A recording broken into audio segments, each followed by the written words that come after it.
ஓம் சரவண பவ. உருவாய் அருவாய் உளதாய் இளதாய் மறுவாய் மலராய் மணியாய் ஒளியாய் கருவாய் உயிராய் கதியாய் விதியாய் குருவாய் வருவாய் அருள்வாய் குகனே. அன்பர்கள் அனைவருக்கும் வணக்கம். நான் ஆதித்ய சொர்ணலட்சுமி பேசுகிறேன். இந்த பதிவு டிசம்பர் மாதம் நடைபெறவிருக்கும் பொதுவான பலன்களை ராசி பலனாக காணவிருக்கிறோம். வரலாக திருச்செந்தூரில் வீற்றிருக்கும் முருகப்பெருமானின் பொற்பாத கமலங்களையும் என் அன்னை வாராகியின் தாழ் பணிந்தும் என் குருநாதரை வணங்கியும் 12 ராசிக்கும் இந்த டிசம்பர் மாதம் என்பது ஆங்கில மாதத்தில் வரக்கூடிய நிறைவு மாதம். இந்த மாதத்தில் எப்படிமா நாங்கள் கடந்து வர்றது, இனிமேல் வரக்கூடிய வருடத்தில் நிறைய பயிற்சிகள் வேற இருக்க போகுது. அதனுடைய துவக்கம் இப்போத்துலேருந்து எங்களுக்கு ஆரம்பிச்சிடும். நாங்கள் எப்படிலாம் இருப்போம் அப்படின்னு பல பேருக்கு பலவித சந்தேகங்கள். அதை நிவர்த்தி பண்ணக்கூடிய வகையில் இந்த பதிவுகள் அமர்ந்திருக்குது. அதனால் தனித்தனி பதிவுகளாக கொடுத்துருக்குறோம். இதை நீங்கள் பொறுமையாக பார்க்க வேண்டியது தான் நீங்கள் செய்ய வேண்டியது. இந்த மாதம் காணப்படக்கூடிய கிரகநிலைகள் பார்த்தீங்கன்னா ஆஸ் யூஷுவலாக எப்போ ரிஷபத்தில் குரு வக்ர நிலையில் இருக்காரு. செவ்வாய் நீச நிலையில் நமக்கு கடகத்தில், கன்னியில் கேது பகவான், விருச்சகத்தில் சூரியன் புதன், சந்திரன் மாத ஆரம்பத்தில் அங்கே உதயம் ஆகிறாரு. சூரியன் இந்த மாதம் பிற்பகுதியில் நமக்கு 16ஆம் தேதி அவரும் தனுசுக்கு சென்று அமர்ந்து விடுவார். சுக்கிரன் நமக்கு இந்த மாதம் 2ஆம் தேதியே மகரத்திற்கு, தனுசில் இருக்கிறவர் அவரும் மகரத்துக்கு பயிற்சி ஆகிறாரு. சனி அதே இடத்துல ஆட்சி நிலையில் வகர நிவர்த்தி அடையிட்டார் இல்லையா, ஆட்சி நிலையில் இருக்கிறாரு. ராகு மீனத்தில் பயணித்து கொண்டிருக்கிறார். இந்த மாதம் பார்த்தீங்கன்னா புதன் வக்ர நிவர்த்தி அடைஞ்சிடுறாரு நம்மளுக்கு டிசம்பர் 15ஆம் தேதி. அதே போல் செவ்வாய் டிசம்பர் 6ஆம் தேதி வக்ர ஆரம்பிக்குது. இப்போ ஏற்கனவே நீசமாக இருக்காரு, திருப்பி வக்ரமாகவும் ஆகிறாரு. இந்த மாறுதல்களால் 12 ராசிக்கும் ஏற்படக்கூடிய சாதக பாதக நிகழ்வுகளை நம்ம இந்த மாதத்தில் இந்த வரக்கூடிய பதிவுகளில் காணவிருக்கிறோம். அன்பர்கள் பதிவினை முழுமையாக கேளுங்க. இந்த மாதம் சொல்லிருக்கின்ற எளிமையான வழிபாடுகள், பரிகாரங்கள் இதையெல்லாம் பின்பற்றி உங்கள் வாழ்வை வளமாக்கி கொள்ளுங்கள். தனுசு ராசி, தனுசு லக்னத்திற்கான பலன்களை காணவிருக்கிறோம். இந்த டிசம்பர் மாதம் எப்படி நம்ம கடந்து வரப்போகிறோம் அப்படின்னு பார்க்கும்பொழுது, தனுசுக்கு ஒரு நல்ல ஒரு நார்மல் லைஃப் இருக்குது, நல்ல ஒரு குடும்பம் இருக்குது.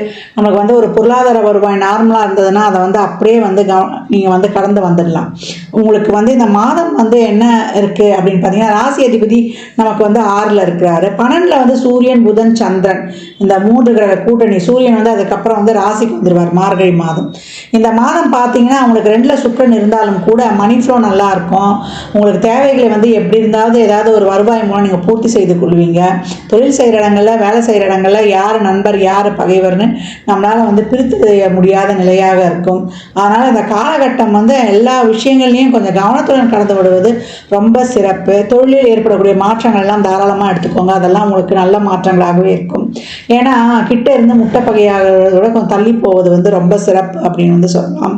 குழந்தை பாக்கியத்திற்காக காத்து கொண்டிருப்பவர்களுக்கெல்லாம் ஒரு வைத்தியத்தின் மூலம் கிடைக்கக்கூடிய வாய்ப்பு ரொம்ப நல்லாவே இருக்கும் அப்படின்னு சொல்லலாம். அந்த வைத்தியத்தெல்லாம் பண்ணுங்க. அதை நீங்கள் ஸ்டாப் பண்ண வேண்டாம். அதே போல் உடல் ஆரோக்கியத்தில் கொஞ்சம் கூடுதல் கவனம் தேவை. ஒரு சிலருக்குலாம் தசாபதிலாம் சிறப்பாக இருக்குதுன்னும் போது பூர்வீக சொத்து குறைப்பது, உயிர் சொத்து குறைப்பது இதெல்லாமே கொஞ்சம் சிறப்பாகவே இருக்கும். பிள்ளைகளின் முன்னேற்றத்தில் நிறைய ஒரு தடை தாமதங்களை தாண்டி நீங்கள் ஒவ்வொரு செயலையும் செய்ய வேண்டியது இருக்கும். பிள்ளைகளுடைய உடல் ஆரோக்கியத்தில் கவனம் எடுத்துக்கோங்க. அவங்கள தட்டி கொடுத்து வேலை வாங்குங்க. கவலைலாம் படாதீங்க. ஐயோ நம்ம பிள்ளை நம்ம முன்னுக்கு ஒரு மாதம் இந்த மாதிரி இருக்கேன் அப்படின்னு பிள்ளைகள் கவலைகள் இந்த காலகட்டம் மேலோங்கி இருக்கும். அதற்கெல்லாம் நீங்கள் அவனும் நல்லா வருவான்றது நீங்கள் ஒரு பாசிட்டிவ் திங்கிங் போடுங்க.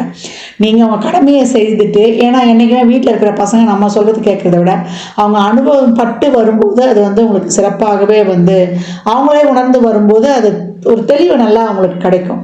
அதனால் கடவுள்கிட்ட தான் நம்ம அவங்களுக்காக வேண்டணும். அதனால் இந்த காலகட்டம் பிள்ளையை பற்றிய கவலையை ஓவராக சிந்திச்சு நீங்கள் இந்த இடத்துல உடம்பு பாதிக்கப்படக்கூடாது. தேவையற்ற சிந்தனைகள், தேவையற்ற எண்ணோட்டங்கள், குழப்பங்களை மட்டும் தவிர்த்துக்கிட்டிங்கன்னா அந்த மாதம் ரொம்ப சிறப்பாகவே இருக்கும். கணவன் மனைவி நிறைய விட்டு கொடுத்து போயிடுங்க. கலத்தரத்தின் உடல் ஆரோக்கியத்தில் கூடுதல் கவனம் தேவை. இப்போ நீங்கள் இருந்தீங்கன்னா உங்கள் உடல் ஆரோக்கியத்திலே கூடுதல் கவனம் தேவை. அதே போல் தந்தை வழி உறவுகளுடன் இந்த காலகட்டம் கொஞ்சம் கவனமாக இருக்கணும். தந்தையின் உடல் ஆரோக்கியத்திலே கூடுதல் கவனம் எடுத்துக்கொள்ள இருக்கக்கூடிய காலகட்டம். தாயுடைய வர்க்கத்தில் தாயாருடன் தேவையில்லாத வாக்குவாதங்கள்லாம் இந்த காலகட்டம் வந்து வைத்து கொள்ளாதீங்க. உறவுன்னு வந்துட்டாலே அந்த இடத்துல வந்து நெளிவு சுழிவாக கடந்து வந்துடுங்க. நம்ம சம்மந்தமே இல்லாமல் நம்ம ஒரு இடத்துல வந்து ஒரு பிரச்சனைக்கு ஆட்படுறோன்னா நம்ம வந்து கர்மா கழியுதுன்னு சொல்லிட்டு இந்த காலகட்டம் கடந்து வந்துருக்குது. தனுசு ராசிக்கு ரொம்ப சிறப்பு அப்படின்னு வந்து சொல்லலாம். லோன் கிடைக்கும், அதன் மூலம் வந்து உங்கள் வசதி வாய்ப்பு வந்து பெருக்கிக் கொள்ளக்கூடிய வாய்ப்பு, அதாவது நீண்ட தூர ஆன்மீக பயணம் ஒரு சிலர்லாம் மேற்கொள்வீங்க. இந்த காலகட்டம் வந்து இரவு நேர பயணங்களை தவிர்க்கணும். வண்டி வாகனங்களை கவனம் வேணும். ஒரு சிலருக்கு வந்து இந்த முதுகு வலி, அதே மாதிரி ஷோல்டர் பெயின், அந்த ஒரு நான் சொல்லுவோம் இல்லையா நரம்பு சம்பந்தப்பட்ட பிரச்சனைகள், அடிவயிறு சம்மந்தப்பட்ட பிரச்சனைகள்லாம் கொஞ்சம் கூடுதலாகவே இருக்கும். அதே போல் அந்த டைஜஷன் பிரச்சனை, ஜீரண சம்மந்தப்பட்ட கோளாறு இருக்கும். எல்லா நோய்க்கும் முக்கிய காரணமே நம்முடைய உணவு பாதை சரியில்லாமல் இருப்பது அப்படின்னு வந்து சொல்லலாம். அதுலேருந்து மட்டும் நம்ம வந்து அந்த உணவு உண்றது, தூங்குறது இதெல்லாம் வந்து ஒரு முறைப்படுத்திட்டோன்னா தனுசு பொறுத்த வரைக்கும் அவங்க சேஃபர் ஜோனு அப்படின்னு வந்து சொல்லியாச்சு. இந்த காலகட்டம் ஒரு அலைச்சல் திரிச்சல் இதெல்லாம் வந்து இருக்கும். வேலை விஷயத்துலையும் சரி, ஒரு சிலருக்குலாம் நல்லா தசாபதி இருக்கும்போது ஒரு ப்ரமோஷன்லாம் கிடச்சிரும். அதுக்காக அந்த வேலையில் வந்து பணிச்சுமை அதிகமாக இருக்கும் அப்படின்னு வந்து சொல்லலாம். இந்த காலகட்டம் வந்து சகோதர உறவுகள், அதே போல் நம்ம வந்து ஒரு அக்கம் பக்கம் இருப்பவங்க கிட்டலாம் கொஞ்சம் விட்டு கொடுத்து போவது ரொம்ப சிறப்பு. ஒரு புன்முறுவலுடன் கடந்து வந்துடுங்க. உங்களை பற்றி ஒரு தப்பாகவே ஒரு காசிப்பே போனால் கூட அதை வந்து பெருசாக எடுத்துக்கொள்ளாதீங்க. நிறைய தடை தாமதங்களை தாண்டி நீங்கள் வந்து கடந்து வந்துடலாம். என்னடா நம்ம இவ்வளோ ஒரு இக்கட்டான சூழலில் இருக்குமே அப்படின்னு எண்ணி கலங்கி நிற்கும்பொழுது இறைவனுடைய பரிபூர்ண அருள் கிடைக்கும். யாருடைய உதவியாவது கிடைக்க பெற்று நீங்கள் வந்து அதுலேருந்து வெளிவரக்கூடிய வாய்ப்புகளும் அதிகம் அப்படின்னு வந்து சொல்லலாம். கோபத்தை மட்டும் கொஞ்சம் கண்ட்ரோல் பண்ணிக்கோங்க. நிறைய வந்து ஸ்ட்ரெஸ் மட்டும் ஆகாதீங்க. எப்பவும் போல் உங்கள் உழைப்பை போடுங்க. இருப்பதை வைத்து அப்படியே கடந்து வந்துடுங்க. பெருசாக வந்து ஏதாவது மாற்றலாம் நிகழணும் மட்டும் எதிர்பார்க்க வேண்டாம். தசாபதி சிறப்பாக இருக்கும்போது தானாகவே நடக்கக்கூடிய மாற்றங்களை நீங்கள் வந்து ஏற்றுக்கொள்ளலாம். மற்றபடி நீங்களாக மெனக்கெட்டு போய் நான் பண்ணுறேன்னு செய்யாதீங்க. வழக்கு சார்ந்த விஷயங்களில் இருக்கிறவங்கலாம் கொஞ்சம் வந்து பக்குவமாக கடந்து வந்துடுங்க. இப்போ போய் எதுவும் வந்து முட்டி மோதி கொள்ள வேண்டாம். ரொம்ப வந்து பிரச்சனையாக இருக்குது அப்படின்றவங்கலாம் வியாழக்கிழமை தோறும் சித்தர் ஜீவ சமாதி வழிபாடு செய்வது, குரு வழிபாடு செய்வது, அதை தாண்டி நம்ம வந்து முருகப்பெருமான், திருச்செந்தூர் முருகப்பெருமான் தான் உங்களை பொறுத்த வரைக்கும் கண்கண்ட தெய்வம். இந்த சூழலில் சஷ்டி கவசம் தினமும் வந்து பாராயணம் செய்வது, அதே போல் உங்களுக்கு நாளென் செய்யும் வினைதான் என் செய்யும் என்னை நாடி வந்த கூலென் செய்யும் கொடுங்கூற்றென் செய்யும் குமரேசரு தாளும் சிலம்பும் சதங்கையும் தண்டையும் சண்முகம் தோளும் கடம்பும் எனக்கு முன்னே வந்து தோன்றினேன் அப்படின்னு நீங்கள் அந்த பாடலை பாடி நீங்கள் ஒவ்வொரு நாளும் தொடங்கும் பொழுது நீங்கள் செய்த புண்ணியங்கள் எல்லாம் உங்களுக்கு முன்னே வந்து கை கொடுக்கும் அப்படின்னு வந்து சொல்லலாம்.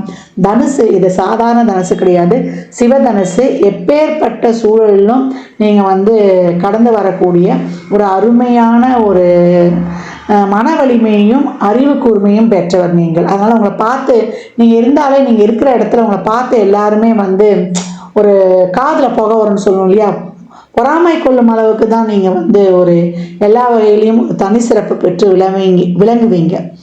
அதனால் இந்த காலகட்டம் வந்து என்னடா நமக்கு 7.5 சனி போச்சு, அதுக்கப்புறம் நம்ம வாழ்க்கை எதனா வந்துடலாம், ஏதாவது முட்டி மோதி முன்னுக்கு வந்துடலான்னா இன்னும் எங்களுக்கு எப்போ தான் வந்து விமோச்சனம் அப்படி கேட்குறவங்களுக்கெல்லாம் 2025 உங்களுக்கான வருடமாக இருக்கும். அதனால் வந்து இப்போவே வந்து நீங்கள் கிரகங்கள் மாறும், நம்மளுக்கு வந்து கோள்கள் மாறும், எல்லாமே பயிற்சியாகும். எந்த ஒரு நேரத்துலையும் நம்முடைய சிந்தனை செயல் எண்ண வெளிப்பாடுகள்லாம் நேர்மறையாக இறைவனை மட்டுமே நம்பி உழைப்பை மட்டும் நம்பி நம்ம தன்னம்பிக்கை நம்ம உழைப்பை மட்டும் நம்பி நம்ம இருக்கும்பொழுது நம்ம வாழ்வில் அடையக்கூடிய முன்னேற்றங்களுக்கு அளவே கிடையாது அப்படின்னு வந்து சொல்லலாம். தனுசு இந்த மாதம் கவனத்துடன் கடந்து வரும்பொழுது இனிமே அடுத்து சொல்லுவோம் இல்லையா, என்னுடைய நெக்ஸ்ட் மூவ் அதற்கான முயற்சிகளை வந்து போடும்பொழுது உங்களுடைய அந்த திட்டங்கள் நீங்கள் இப்போயே போட ஆரம்பிச்சிருவீங்க. அதெல்லாம் உங்களுக்கு வந்து சிறப்பாக செயல்பட ஆரம்பிக்கக்கூடிய நாட்கள் இனி வரும் காலங்களில். இந்த மாதம் அப்படியே வந்து விழிப்புணர்வு, கவனம், தன்னம்பிக்கை இதை 3 மட்டும் தாரக மந்திரமாக எடுத்துகிட்டு அப்படியே கடந்து வந்துடுங்க. இந்த குழந்தை பாக்கியம்லாம் ஒரு சிலர்லாம் நான் ஏற்கனவே சொன்ன மாதிரி தான். அதனால் அதற்கெல்லாம் முயற்சிகளை மட்டும் நிறுத்தாதீங்க, தாராளமாக போடுங்க. உங்களுடைய சிந்தனையையும் உங்களுடைய செயல்பாட்டையும் என்னைக்கும் வந்து ஆக்டிவாக வைத்திருக்க இருக்கும் பொழுது உங்களுக்கு யாருடைய உதவியாவது கிடைத்து வாழ்க்கையில் முன்னேற்றத்திற்கு விரைவில் வந்து விடக்கூடியவர் நீங்கள்.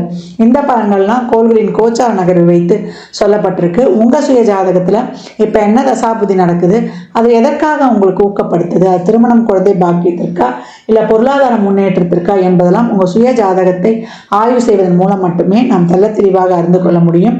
தனுசு, இந்த மாதம் நீங்கள் கோளறு பதிகம் படித்து கொண்டே வாங்க. எல்லா நவகிரகங்களும் உங்களுக்கு நண்பனாக்கி உங்களுக்கு நல்ல ஒரு பலன்களை தரும். அதே போல் வியாழந்தோறும் நீங்கள் அன்னதானம் செய்வது, இல்லை ஆலயங்களில் இந்த பாபா கோயிலெலாம் அன்னதானம் செய்வாங்க இல்லையா, இல்லை எந்த கோயில் அன்னதானம் செய்வாங்களோ அந்த அன்னதானத்துக்கு தேவையான பொருட்களை வாங்கி கொடுக்கும் பொழுது உங்களுக்கு அனைத்து விதமான பலன்களும் நீங்கள் எதிர்பாராத நேரத்தில் கிடைக்கப்பெற்று வாழ்வில் மிகப்பெரிய முன்னேற்றத்தை கண்கூடாக நீங்கள் காணலாம். ஜாதகம் பார்க்க விரும்பும் நண்பர்கள் இந்த எண்ணிற்கு ஒரு மெசேஜ் செய்யுங்க. தங்களுக்கான விவரங்கள் அளிக்கப்படும். அப்பாயின்மெண்ட் பெற்றுக்கொள்ளலாம். ஜாதகம் சிறந்த முறையில் கணித்து பார்த்து தரப்படும். வாஸ்து பார்த்து தரப்படும். வாஸ்துப்படி வீடு கட்ட பிளான்கள் போட்டு தரப்படும். எண்ணியல் படி பெயர் வைத்து தரப்படும். பிறந்த குழந்தைகளுக்கும் தொழிற்சாலை நிறுவனங்களுக்கும் பெயர் வைத்து உங்கள் வாழ்வை வளமாக்கிக் கொள்ளலாம். சுபமுகூர்த்த நாட்கள் குறித்து தரப்படும். அவரவர் சேவைக்குண்டான கட்டணத்தை செலுத்தி சிறப்பான சேவைகளை பெற்று தங்கள் வாழ்வை வளமாக்கிக் கொள்ளலாம். மற்றும் ஒரு சிறப்பான பதிவில் சந்திக்கும் வரை தங்களிடமிருந்து விடைபெற்றுக் கொள்வது ஆதித்ய சொர்ணலட்சுமி. மிக்க நன்றிகள். வாழ்க வளமுடன். நற்பவி நற்செழி. இறையருளால் அனைத்தும் நிறைவாகட்டும்.